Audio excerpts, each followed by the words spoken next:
마태복음 13장 몇 번 살펴봤습니다. 이 13장은요, 예수님이 천국을 7가지 비유를 통해 말씀하신 내용이 담겨져 있습니다. 그런데 이 비유들을 우리가 올바르게 먼저 이해하기 위해서는 선행되어야 되는 전제가 하나 있다 말씀을 드렸습니다. 예수님께서 이 비유들에서 언급하시는 이 천국은요, 우리가 장차 이를 그 본향, 그 천국을 말하는 것이기도 하겠지만 사실은 원래는 더 본질적으로는 이미 이 땅에 도래한, 이미 이 땅에 임한 하나님 나라라는 것입니다. 이미 이 땅에 임한 하나님 나라. 이것이 바로 오늘 이 본문을 더 잘 이해하기 위해서는요, 이것이 먼저 전제가 되어야 된다는 것입니다. 오늘 같이 읽으셨던 이 33절 한 절 말씀은요, 7가지 비유 가운데 4번째 비유에 해당되는 말씀인데요. 여기 보시면 예수께서 누룩을 언급하고 계십니다. 누룩. 이 누룩 먼저 잘 아시죠? 빵 만들 때 빵을 부풀리게 만드는 그런 것이 누룩인데요.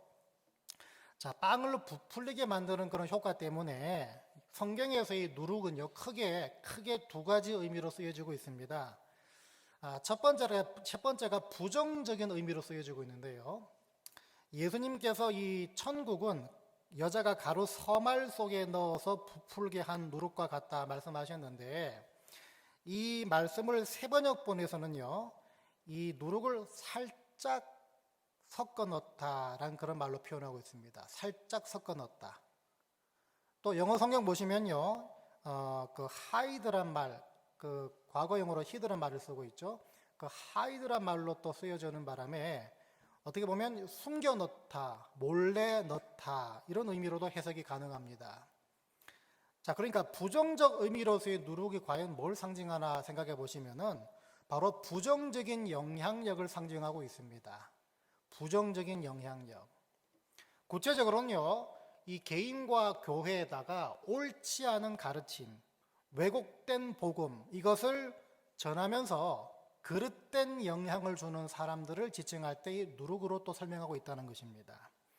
자, 그러다 보니까 예수님도 이 누룩을요, 이 바리새인과 또 사도개인들에 빗대서 저들의 부정적인 영향력을 언급하실 때 이 누룩을 사용하셨습니다. 사도 바울 역시요, 갈라디아 교회 안에 들어와 있던 이 거짓 가르침, 왜곡된 복음을 가르치는 이 거짓 선생들을 어떤 식으로 말했나 보니까 갈라디아서 2장 4절을 보니까요, 이 사람들을 가만히 들어온 사람들, 그러니까 뭡니까? 소리 소문 없이 몰래 침투한 사람들, 그렇게 묘사하고 있다는 것입니다. 자, 그래서 부정적 의미의 누룩은요, 잘못된 가르침을 전하는 사람들의 이 그릇된 영향력을 상징한다, 의미한다라고 볼 수가 있습니다. 자, 그런데 이제 긍정적인 의미로서의 누룩은요, 뭐겠습니까? 보이지 않게 확장되어 간다. 보이지 않게, 이게 슬며시 들어온 사람들, 몰래 침투한, 그것과 반대 개념이겠죠. 똑같은 모습이지만 긍정적인 의미다 보니까 보이지 않게 그 긍정적인 영향력이 확장돼 간다라는 의미로 볼 수가 있습니다. 자, 그래서 이 비유가 천국 비유라 그러지 않았습니까? 그러다 보니까 하나님 나라, 이미 이 땅에 도래한 하나님 나라는 바로 이런 누룩 같은 성도들을 통해서 조용히, 은밀히, 소리 없이 확장되어 가고, 성도들은 이 지상에서부터 바로 그런 하나님 나라를 누리며 살아가게 된다는 것입니다. 이 누룩의 긍정적인 효과를 좀 더 자세히 살펴보시면요, 크게 2가지로 말할 수가 있습니다. 첫째, 여러분, 누룩 어떻게 작동이 됩니까? 누룩은요, 바로 안에서 바깥으로, 속에서 바깥으로 이제 부풀어 오르게 되죠. 바깥에서 안으로 부풀어 오르는 누룩 본 적 없지 않습니까? 당연히 빵을 만들 때 안에 넣다 보니까 안에서 바깥으로 누룩이 부풀어 오르게 됩니다. 이 말은 뭐겠습니까? 하나님께서는 하나님 자녀들이 바로 이 우리 속사람을 강건케 하셔서 이 땅에서부터 하나님 나라를 누리며 살아가게 하신다는 것입니다. 이 돌려 말하면 뭐겠습니까? 하나님은 저와 여러분 같이 하나님 자녀들이 바로 그 하나님의 주권과 통치 아래 온전히 거하게 하시도록 날마다 우리의 속 사람을 강건케 하시고 변화시키시고 자라나게 하시고 깊어지게 하신다, 그 말입니다. 그러니까 하나님 나라를 누리며 살아가기 위해 가장 근본적인 첫 번째 필수 조건은 우리 속 사람이 강건해지는 것입니다. 변화되어지고 깊어지고 확장되어지고 우리 속 사람이 먼저 변화되어야 된다는 것입니다. 사도 바울이 속 사람을 얘기한 적이 있는데요. 특별히 로마서 7장 22절을 보니까 이렇게 얘기합니다. 내 속 사람으로는 하나님의 법을 즐거워한다. 내 속 사람으로는 하나님의 법을 즐거워한다. 이게 로마서 7장 22절 말씀 가운데 나오는데요. 여기서 말하는 하나님의 법은 뭔가 하면 여러 가지 말로 해석할 수 있지만 하나님의 뜻으로 해석하는 것이 주를 이룹니다. 그러니까 내 속 사람으로는 하나님의 뜻을 즐거워한다, 이 말이겠죠. 하나님의 뜻을 즐거워한다. 자, 그러고서요, 에베소서 3장 말씀 가운데 이렇게 말합니다. 그의 영광의 풍성함을 따라 그의 성령으로 말미암아 너희 속 사람을 능력으로 강건하게 하시오며, 이렇게 나옵니다. 자, 로마서 말씀과 이 에베소서 말씀 두 가지 말씀을 같이 연동시켜 볼 때 우리가 알 수 있는 게 뭔가 하면, 하나님께서는 저와 여러분이 하나님의 뜻을 즐거워할 수 있도록, 하나님의 뜻에 순종할 수 있도록, 내 뜻이 아니라 나를 하나님 뜻에 맞출 수 있도록 우리 안에 늘 성령으로 충만케 해주신다는 것입니다. 그러니까 간단합니다. 내 속사람이 강건해진다, 그건 내가 하는 것이 아니죠. 이미 내 안에 내주하시는 성령을 통해서 내 속사람을 강건케 해주신다는 것입니다. 성령을 통해서 여러분 속사람을 변화시키시고 자라나게 하시고 깊어지게 하신다는 것입니다. 그리고 그 결과가 내가 내 뜻이 아니라 내가 하나님의 뜻에 맞춰 나가는 삶이 기쁜 삶이구나, 옳은 삶이구나, 그게 복된 삶이구나, 그렇게 생각하고 그렇게 믿게 만들어준다는 것입니다. 누차 말씀드려봤지만요, 이 성령으로 충만케 된다는 것은 결코 어려운 말이 아닙니다. 쉽게 풀어 말하면 내가 뭘 하든 간에 하나님이 늘 의식이 되는 것, 내가 무슨 말을 하기 전에 늘 내가 들은 말씀을 기억해내는 것, 그래서 내 언행, 내 성품, 내가 나를 통해 드러나는 모든 것들이 내가 들은 말씀에 맞춰서 생각하고 성품이 그렇게 흘러나오는 것, 하나님을 의식하는 것이 성령으로 충만한 것이라 볼 수가 있습니다. 그래서 내 안에 어떤 신앙 양심과 신앙 기준이 생기는 것이 바로 이 성령의 충만함의 모습이라는 것입니다. 그러니까 성령 충만한다는 말은요, 뭐 신비롭고 초자연적인 부분도 분명히 있겠지만 더 구체적으로 우리 실생활 가운데 이 부분을 이해하자면 바로 하나님 말씀에 묶인 삶, 내가 뭘 하든 간에 하나님이 의식되는 삶, 내가 어떤 판단과 어떤 결정과 선택을 하기 전에 먼저 내가 들은 말씀에 맞춰서 그 선택과 결정과 판단하는 모든 삶, 이게 바로 성령 충만한 모습의 결과라는 것입니다. 이렇게 되면 그 사람은 자연스럽게 어쩔 수 없이 필연적으로 성령의 열매들을 풍성하게 맺게 됩니다. 여러분 잘 아시지 않습니까? 갈라디아서 5장 말씀에 나오는 성령의 9가지 열매, 뭐 사랑, 희락, 화평, 충성, 뭐 양성, 온유, 절제, 인내, 자비, 여러 가지 열매들이 맺혀진다는 것입니다. 우리가 속도와 크기, 열매가 맺어지는 속도와 열매의 크기, 이것이 조금 작다, 빠르다, 크다, 늦다, 이 차이일 뿐이지 하나님의 자녀로 부름받은 저와 여러분, 특별히 성령이 내주하시는 저와 여러분, 누구나 다 이 열매들을 맺게 됩니다. 맺게 만들어 가십니다, 하나님께서는. 그리고 그 열매들은요, 말씀드린 것처럼 외적으로 이렇게 속 사람이 강건해지는 그 결과를 통해 외적으로는요, 바로 이 예수의 향기를 풍겨나게 만들어 줍니다. 예수의 성품이 내 성품을 덮어버립니다. 혹은 점점 성화되어져 가고 거룩한 모습으로, 구별된 모습으로 자라나고 또 심지어 영향력 있는 모습으로 흘러나오게 됩니다. 예전에 그 성령 충만 설교할 때 그런 말 하지 않았습니까? 막 충만해지면요, 또 건드리면 삐져나온다 그랬죠. 삐져나온다 그러지 않았습니까? 똑같은 것입니다. 성령으로 충만해지면요, 예수의 성품, 예수의 인격, 거룩한 성화의 모습들, 이것이 흘러나올 수밖에 없다는 것입니다. 그럼 그게 뭡니까? 그 사람이 서 있는 곳이 바로 하나님 나라라는 것입니다. 그 사람이 가는 곳까지가 바로 하나님 나라가 확장된다는 것입니다.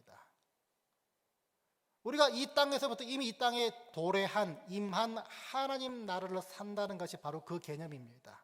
나를 통해서 하나님 나라가 이 땅에 임하고, 나를 통해서 이 땅에서 하나님 나라가 확장되어 간다는 것입니다. 그런데 여러분, 교회를 몇 년째 나오고요, 또 예수를 몇 년째 믿는다고 할지라도 이런데 전혀 관심 없는 분들이 계실 수 있습니다. 우리가 그 아이들에게 쓰는 말 중에 이런 말이 있죠. 아이고, 어린 게 겉멋만 들어가지고. 그런 말 많이 있죠. 여러분 어릴 때 많이 들어보셨죠? 아이고, 어린 것이 겉멋만 들어가지고. 그죠? 어떤 내적으로 어떤 뭐 갖추어진 것이 없고, 인격이나 어떤 내실도 전혀 없는데, 이런 어떤 외모에만 신경 쓸 때, 외적인 것에 치중할 때 그런 말을 많이 듣고 그런 말을 많이 합니다. 그런데 하나님 보시기에 우리가 그럴 수 있다는 것입니다. 우리가 그럴 수밖에 없다는 것입니다. 예를 들면 말씀드린 것처럼 속 사람이 변하지도 않고요, 성령의 충만함도 전혀 없고요, 선하고 거룩한 열매도 전혀 맺혀지지 않고, 예수의 향기, 예수의 성품, 예수의 손길, 이거 전혀 언행, 닮아가는 거 전혀 없고, 자라남도 없고, 깊어짐도 없고, 성화되어가는 과정도 전혀 없고, 거기에 관심조차 없는데 그 사람이 목사가 되고요, 그 사람이 교회 중직을 맡는다.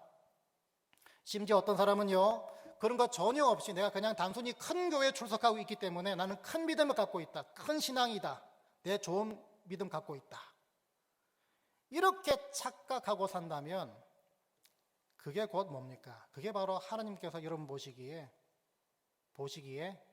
아이고, 겉멋만 들어가지고, 바로 이 상황이란 것입니다.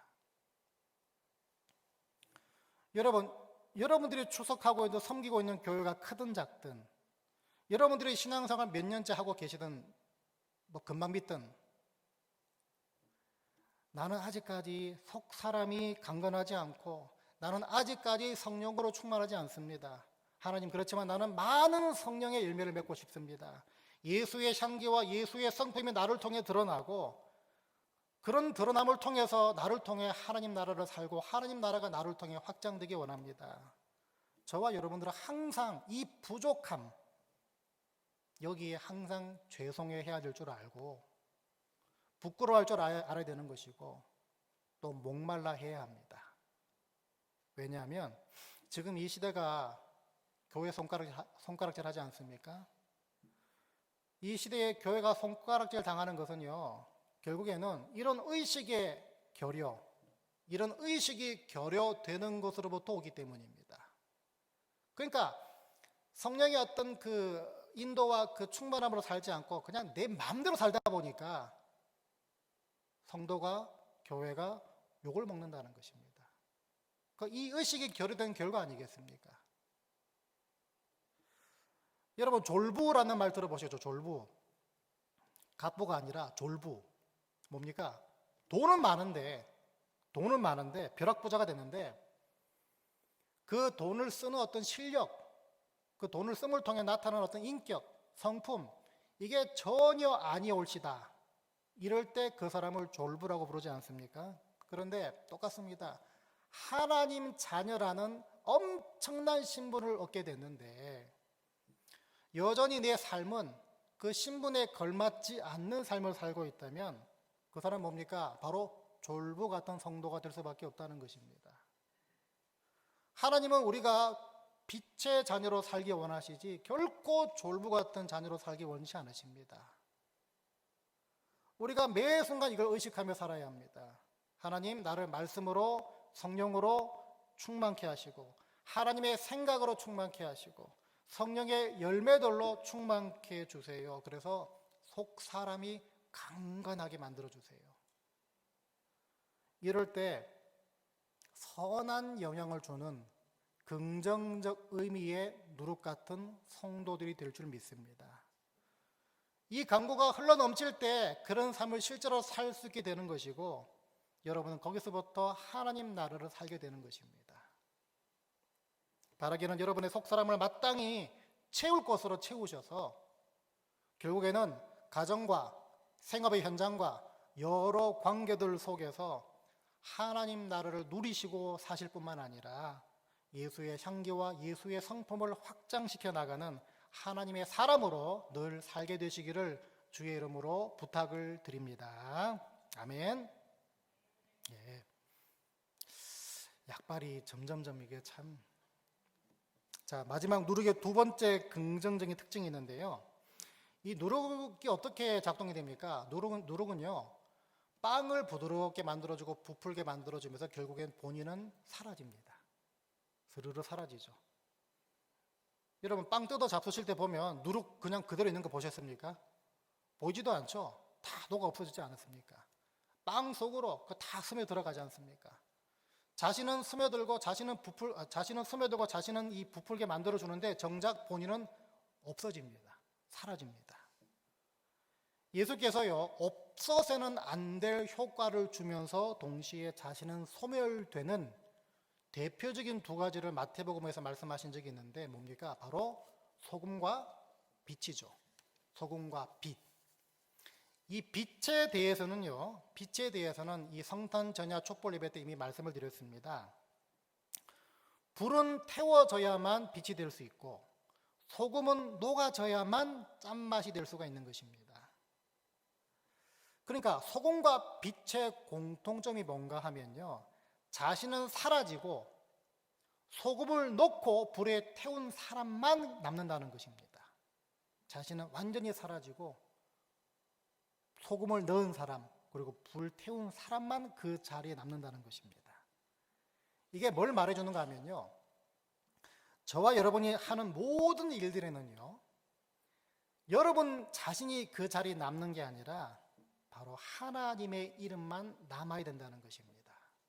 하나님의 이름만 그 자리에 남아야 된다는 것입니다.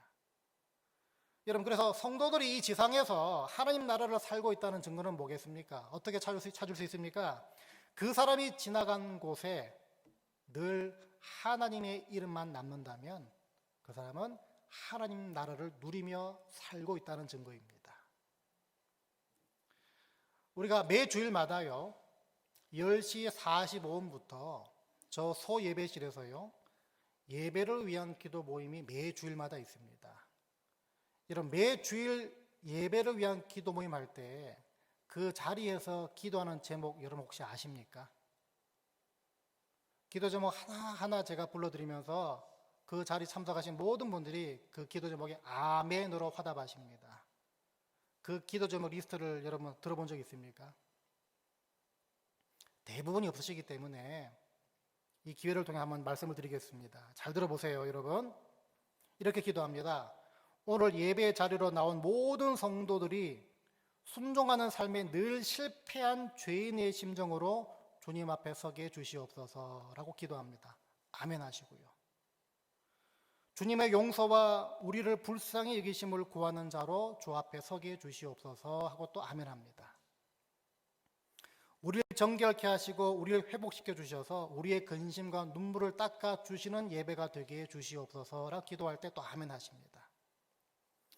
말씀 전하는 자를 성령으로 충만케 하셔서 십자가 뒤로 온전히 감추어 주시고 오롯이 모든 성도들이 주님만 바라보게 해 주시옵소서 할 때 아멘 하십니다.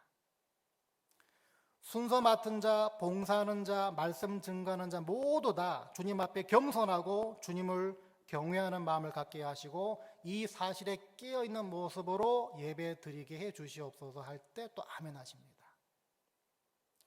성도들 모두가 듣는 말씀을 삶에 적용하는 접촉점을 치열하게 찾는 예배가 되게 해주세요라고 할 때 아멘으로 화답하십니다. 성령께서 성도들 마음과 생각을 붙잡아 주셔서 잡생각이 틈타지 않고 오롯이 주님께만 집중하는 예배가 되게 해주세요라고 할 때 아멘으로 화답하십니다. 어린이부부터 중고등부까지 모든 예배에 하나님의 역사와 은혜가 흘러넘치게 해주세요 라고 할 때 아멘 하십니다. 함께 훈련받고 함께 섬길 새로운 성도들을 이곳으로 지속적으로 보내주세요 라고 기도하며 아멘 합니다. 그리고 그 분들이 매 주일 함께 예배 드림을 통해서 이곳에 잘 정착하게 해주세요 라고 또 기도합니다. 식사를 통한 교제와 그 외 예배 후의 모든 모임들 가운데 실족하거나 시험 받는 일들이 생기지 않게 해주세요라고 할 때 아멘을 화답하십니다. 예배를 통해 받은 말씀을 일상 가운데 순종과 적용으로 성육신케 해주세요라고 할 때 또 아멘으로 화답하십니다. 이 주일 예배가 교회 다른 모든 모임들을 사모하게 만드는 예배가 되게 해주세요라고 또 기도할 때 아멘으로 화답하십니다. 그리고 요즘 추가적으로 집중해서 드리는 기도 제목 하나가 더 있습니다. 예수 모르는 분들, 예수 안 믿는 분들이 이곳에 찾아왔을 때에 이 예배를 통해서 예수를 구주로 영접케 해주세요라고 할 때 아멘으로 화답하십니다. 주일마다 이 기도를 드리는 분들은요, 바로 이 예배를 위해서, 주일을 위해서, 그리고 여러분들을 위해서 기도가 난 다음에 호련히 사라지십니다. 호련히 사라지십니다. 그리고 그분들이 드린 기도의 그 열매와 응답과 혜택은 바로 저와 여러분들이 누리게 되는 것이고, 응답을 주시는 하나님이 영광을 받으십니다. 이런 일이 진행되고 있다는 거 여러분 아십니까? 매 주일마다 10시 45분부터 여러분들을 위해 예배를 위해서 주일을 위해서 기도하고 있다는 것입니다. 소리 소문 없이. 그분들이 기도하고 떠난 그 자리는 바로 하나님이 남으시는 것이죠. 우리가 바로 이런 누룩이 되어야 합니다. 교회에서뿐만 아니라 이런 누룩이 여러분 가정에서, 생업의 현장에서 되셔야 합니다. 왜? 이런 가정과 이런 교회가 소위 말해 하나님 보시기에 되는 가정, 되는 교회가 되기 때문입니다. 여러분들이 교회에서 봉사하고 헌신하고 무슨 일을 분명히 하실 수가 있습니다. 또 가정에서는 자녀들을 위해서 양육하고 자녀를 양육하고 또 수많은 결정, 수많은 선택을 하실 수가 있습니다. 그런데 만일에 그 안에서 내가 녹아지고 내가 소멸되어서 하나님만 드러나게 해달라는 기도도 없고 그런 의식도 전혀 갖고 있지 않다면 그건 뭡니까? 여러분도 여러분 모르게 여러분들이 하나님보다 앞서가게 되는 것입니다. 여러분도 여러분 모르게 여러분 자신이 영광을 받게 되는 것입니다. 사역을, 가정을 혹은 자녀 양육을 하나님이 아니라 여러분들이 끌고 가시는 게 되어버리는 것입니다. 여러분 그래서 무엇을 하시든 간에 뭘 하시든 간에 먼저 하나님만 드러나고 하나님만 높아지고 나는 태워지고 나는 사라지게 하옵소서, 이렇게 여러분의 위치를 먼저 잡는 기도가 늘 선행되시길 바랍니다. 이 말씀과 이 의식으로 여러분 주위를 살펴보시기 바랍니다. 이 말씀과 이 의식으로 목회 현장 주위를 살펴보니까요, 참, 그동안 내가 뭘 했나? 이거 정말 잘못된 것이었구나. 이런 것도 수도 없이 발견됩니다. 요즘도 계속 하는지 모르겠지만요, 하시겠죠?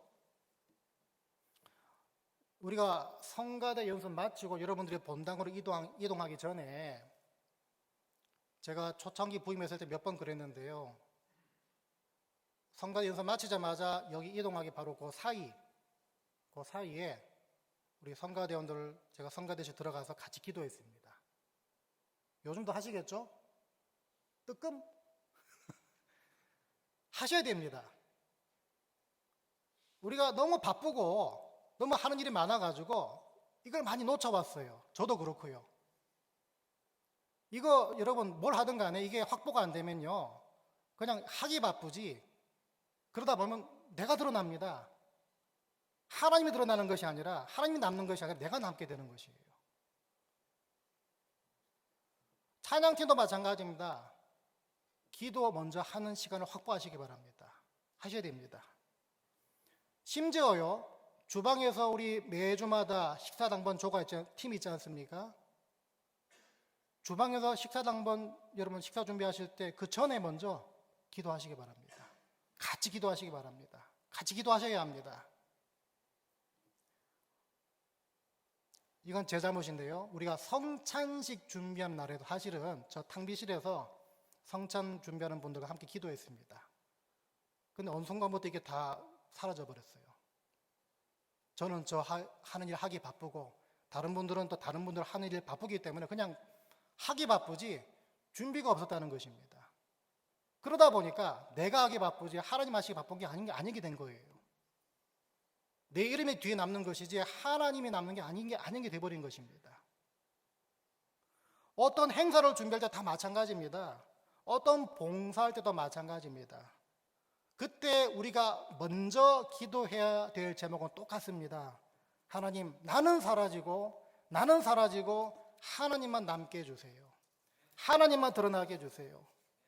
주일 하루, 심지어 평일날 여러분들의 동선을 미리 생각해 보시고 둘러보시기 바랍니다. 그래서 나는 완전히 소멸되고 사라지고 하나님의 이름만 남아야 되는 영역이 뭔지 한번 찾아보시기 바랍니다.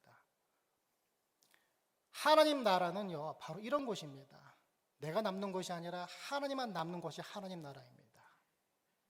제가 설교 준비하면서 이게 좀 섬뜩하더라고요. 이거 뭘 하기 바빴지. 그 하고 난 후에 결과는 내가 생각 못했구나. 아까 우리 교사분들도 말씀드렸어요. 교사분도 어떻습니까? 아침 10시부터 1부에 드리자마자 10시 40분쯤 끝나가지고 바로 이 교육 현장에 투입되기 바쁘지. 교사분들이 함께 모여가지고 기도하는 시간이 전혀 없다는 거예요, 지금. 그럼 뭐겠습니까? 내가 맡은 일 하기 바쁘지. 그 이후에 뭐가 남느냐는 것입니다. 이거 새해 우리가 한번 다 짚고 한번 확인해야 됩니다. 뭘 하시든 간에 함께 모이셔서 손잡든 뭘 하든 간에 기도하시기 바랍니다. 이 봉사, 이 헌신, 이 예배, 이 섬김, 이 모든 것들, 이 찬양 이후에 내가 남는 것이 아니라 하나님은 남게 해주세요.